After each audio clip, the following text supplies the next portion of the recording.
So, Dave, just to continue what we were talking about the other day, actually, was designing spaces for return to work, Yeah. using products like Altro Fortis, for example. How could we use a product like that when we're adapting a space?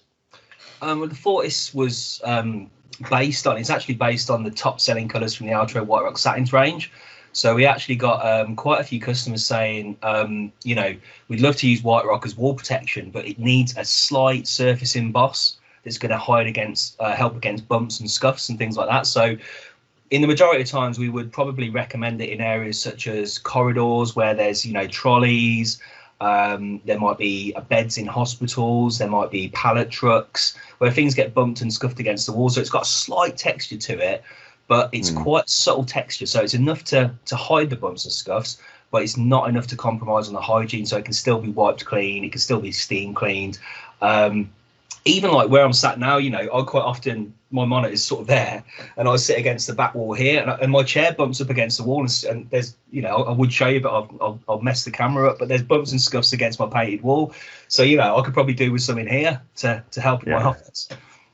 Yeah, I guess it's slightly less intrusive than, really sort of stark hygienic cladding, although it still has the same properties and it's got the benefit of, like you say, that sort of orange peel texture to it. So it hides those scuffs.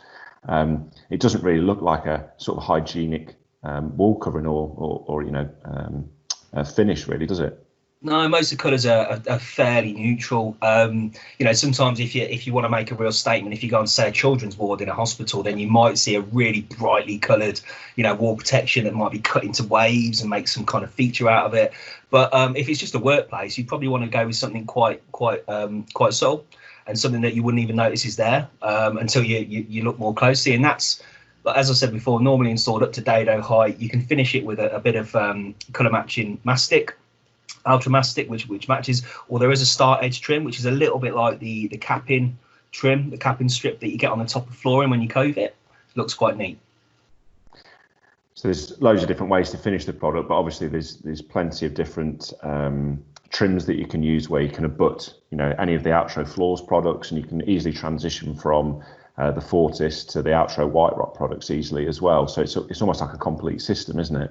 Yeah, it's all about the floors and wall system. So what we're saying is you can have your hygienic sheet vinyl safety floor and say it might be wood adhesive free or something. You can cove that up against the walls, and then you can bring in the Fortis to sort of overlap it with a nice detail. We've got the hidden transition strip overlap detail, so it means you can replace the floors in isolation to the walls, whereas if you want that detail, what you'd normally have to do is cove it and then overlap it, but you lock the flooring in. Then with the hidden transition strip, it gives you that option, and then you've got a complete, basically from your floor up to your dado height, a complete hygienic wipeable surface that's chemically resistant. You can steam clean it, and it's good against your bumps and scuffs, but it's not got enough texture that's going to cause any hygienic issues or any issues with infection control.